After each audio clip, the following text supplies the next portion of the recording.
You ever think about how the biggest, most complicated ideas are hiding in plain sight? Well, today, we're going to do just that.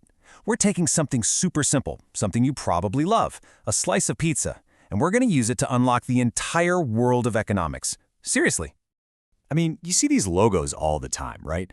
For you, it's probably just a quick meal, a treat, maybe your go-to Friday night thing. But what if I told you that behind every single one of those pizza boxes, there's this incredible story about how our world actually works? A story about resources, tough decisions, and, you guessed it, money. So, here's the big question we're tackling in this explainer.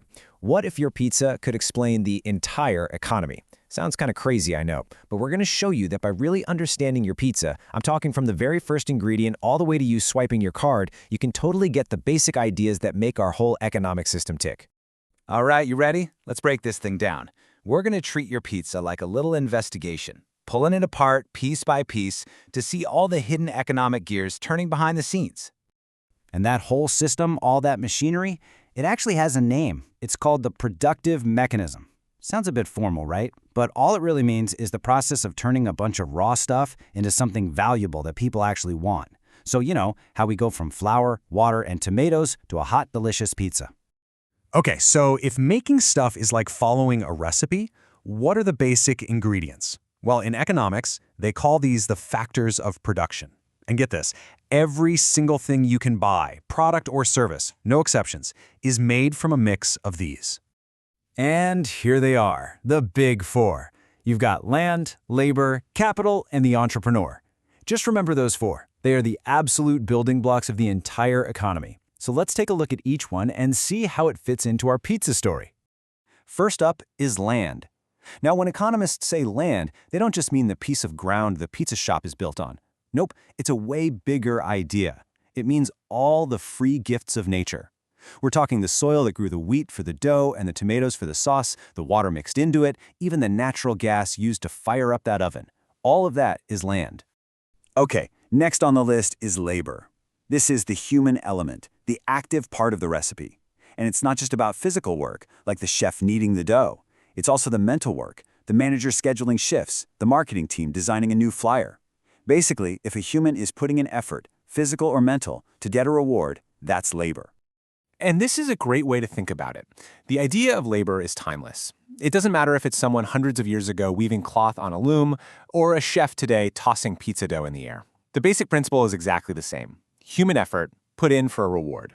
All right, number 3 is capital, and this one is huge, and honestly, a lot of people get it wrong. When we say capital, we don't just mean money. In economics, capital means man-made tools we use to make other things. So for our pizza shop, the oven is capital, the delivery bike is capital, the cash register, the building itself, even the factory that made the pizza boxes, yep, all of that is capital. So who takes the land, the labor, and the capital and actually makes something happen? That's our fourth ingredient, the entrepreneur. And I absolutely love this analogy of the captain of the ship. That's exactly what they are. The entrepreneur is the one with the vision, the one who brings it all together, and this is the really important part, the one who takes on all the risk. They're the engine that drives the whole thing. Okay, great. So we've got our ingredients, land, labor, capital, and the entrepreneur. They've all come together to make our pizza. But now for the big question, the price tag. Why does that slice cost what it costs? Well, the answer starts with maybe the most famous idea in all of economics. And that idea is demand. Now, here's the key thing to understand. Demand isn't just, wanting something. For example, I'd love a private jet, but I definitely don't have the cash for one, so I'm not part of the demand for private jets. For there to be actual economic demand, you need 3 things. You have to want it, you have to be willing to pay the price, and you have to actually have the money. And this table here just makes it super clear. It's what economists call the law of demand. But honestly, it's just common sense, right? Look here. When a slice is super cheap, say 2 rupees, people want a ton of it, 15 slices. But when the price goes all the way up to 8 rupees, people want way less, only 7 slices. It's a simple relationship. Price goes up, demand goes down. Price goes down, demand goes up. This simple rule is at play literally everywhere, all the time. So let's think about the pizza place itself. It's not just floating out there in space, right? It's operating in a competitive world, kind of like a market playground. And on this playground, there are different sets of rules. The type of market a business is in has a huge impact on how it plays the game. So let's do a quick tour of the main types of markets. You've got a monopoly. That's easy. Just one seller. Then you have its weird cousin, a monopsony, which is just one buyer.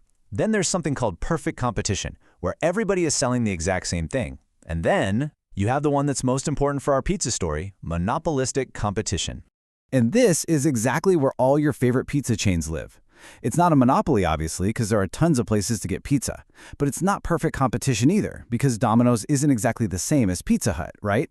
They all try to stand out with their unique recipes, their branding, their deals. That's monopolistic competition right there.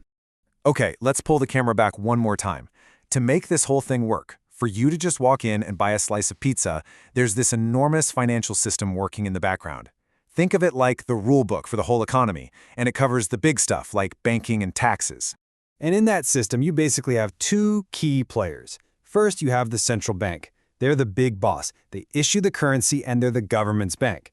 Then you have the commercial banks. That's your bank, the one you go to for your account or a loan.